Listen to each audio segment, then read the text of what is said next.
All right, it's Thursday. That means it's time for another E92 update. Oh, I love the pumpkin spice lattes. Since the last video, I bought this little OBD, like it plugs in at the OBD port, little code reader, because I wanted to know what my water temp was. See 95 right there. It's hard to see with the camera. There's a few different gauges that it does, but I like that main one. It's kind of hard to see because of the camera screen. But I was getting this check engine light, and what it turns out to be was a code that throws when your thermostat is stuck open. So my car wasn't getting up to operating temperature, and I wasn't getting any heat. So we got a thermostat we got to replace today. What boggles my mind is the fact that the E90 chassis does not have a water temp gauge from factory. There's an oil temp gauge from factory, which is amazing. But if your car starts overheating, you're just gonna get a notification and you can't actually see your temperature creeping up. So this was the cheapest solution that I found to getting a water temp gauge versus, hardwiring one in, a whole bunch of stuff where this just plugs into the OBD port and just pulls the information that the car already has. So I've been able to watch my temperature, and the time that I get to work, my car doesn't even get to 70 degrees. And then that, especially with the code, tells me that my thermostat is stuck open and it's just cooling right away. So we gotta replace that thermostat so in the wintertime, I'm gonna have heat when I'm traveling to work. And last time when I did the wheel bearing, I ended up somehow breaking my axle in a sense. It's leaking grease now, so I gotta replace the half shaft. The e-brake didn't turn out the best that I thought it was. Now I have no e-brake, so I gotta fix the e-brake cable. And the car is making this god-awful noise. See if you can hear this on the outside.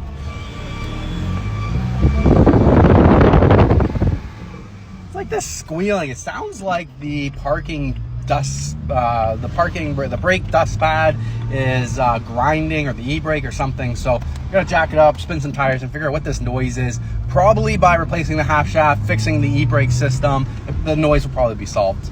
Check out this classic. All right, I am back at the farm, and we got a fresh half shaft in here.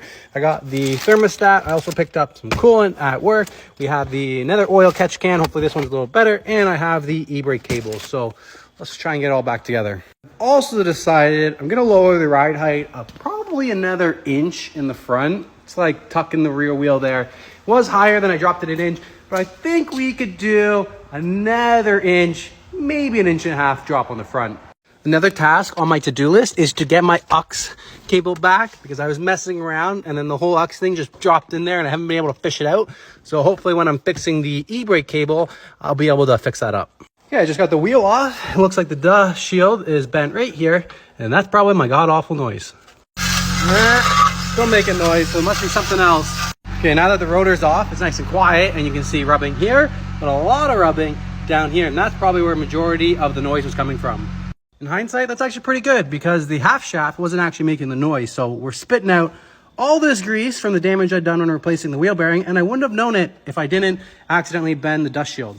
3 minutes is up. Follow along for the update. Well, I am sorry to disappoint you, but the front tow hook is on. In my opinion, I think it actually kind of looks nice. It's not really Rice because it actually performs a function. I feel like Rice is race-inspired cosmetic enhancements that don't actually do anything, where this actually does something. Now, I've had the blue ones on my E36, and I've had people say, oh, those are cheap, China ones, they snap and everything like that. Yeah, this is the cheapest tow hook that I could find, but I know it works. My E36 has been on the tow hook a lot, and it's never broken yet. And I know the E92 is going to end up on a tow truck at some point, so I need to have a front tow hook on there so it makes it easier for that driver. I don't have the factory one, but I guess I could get one from work. But the red one looks so much better. I also had the flap missing here, so instead of just finding that flap, I might as well just get a tow hook, and then I'm prepared for when, not if, but when this car ends up on a tow truck. All right, now let's continue with the E92 updates of what I'm doing today. Working on the back end, I finally got the half shaft out, and then here is the new half shaft. So when I was putting this half shaft in, you can see right here, I was hitting it with the hammer, and then the grease started coming out between this. So turns out, rusting, it looks all the same, but in a new one, this sleeve is just pressed on. So you can see it's two separate ones. So I got to make sure when I put this one on, I don't hammer this on, and I only push it in from the back. So hopefully that's a little bit easier. I got the whole center console out of the car. Oh, I like slammed my fingers, so my finger's hurting, but got it all out right now. And here is the parking cable. So my thought was, like the E36, both cables come into the handle on the E36. So when I pulled up, I would still tension the left wheel. But it turns out there's this T-piece here. So every time I pull up the e-brake, it just pivots and it doesn't tension the left wheel. So in order to have one e-brake working, you have to have both e-brakes working. So now I got to come underneath here. I got to rip out the cutoff e-brake cable right there, pull that out and change it up. And then we're gonna put the half shaft back in, and then I can put all the e-brakes in. And as you can see, this is where my grinding noise is coming from in the last video that I already touched on.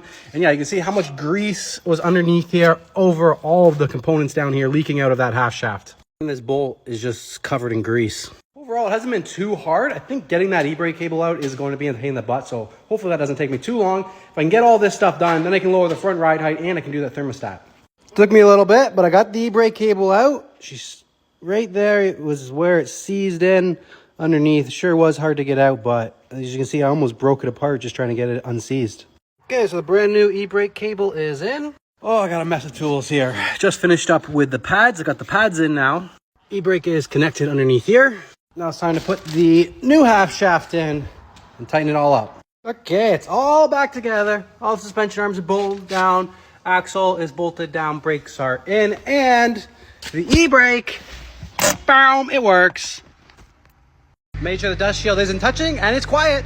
All right, up next, we're going to start working on the thermostat. If you guys want to stay up to date with these E92 updates, make sure you guys hit that follow button. Come on, what are you waiting for?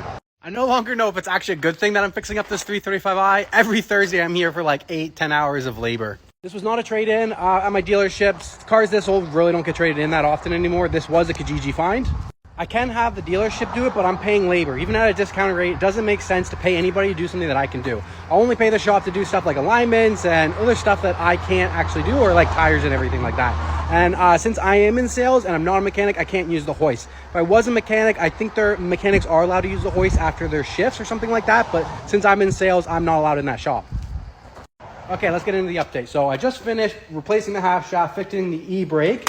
Check out my last videos for that. And now I want to put the center console back in. So since I've had this car, I have not been able to use the aux cable because the very first time I went to go plug it in, this tab was broken and it pushed in there and I couldn't fish it out.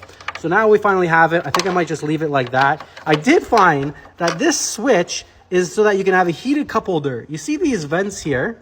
On the back side with the air vent that's going towards the back, it opens up right here and goes in there, which is actually amazing. I had no idea the E92s offer this, but basically, like if you have it open or close the vent, this will basically do the temperature that's coming through. So in the summertime, if you're blasting your AC, it's going to cool down this. And in the wintertime or whatever, if you're blasting the heat, it's going to cool up this area, which is actually pretty cool depending on what drink you have in there. Before I bought the E92, I was never really a fan of the E90 chassis, but now that I've had it, I'm starting to really enjoy it. I'm learning all these like little hidden quirks about the car. Right now it's time to do the thermostat, and if I have time, we'll do the oil catch can. It's like a typical BMW, leaking oil. It is coming from the oil cooler. Next Thursday, I should be fixing that. All right, now the pan's on. Let's get it off.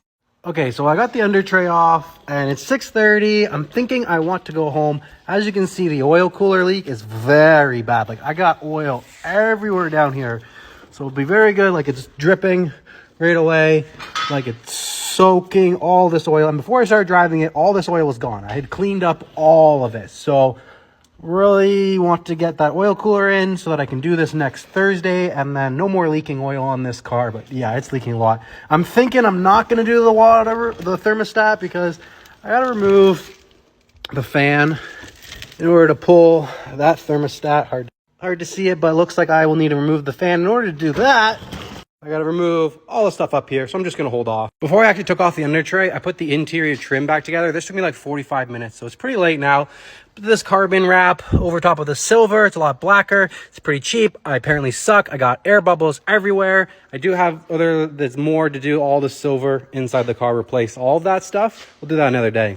Let's lower the ride height and get out of here. Ride height has been adjusted about an inch. Let's drop it down, see how it looks. Ride height is looking good. Now it's time to go home. Follow along for the next update.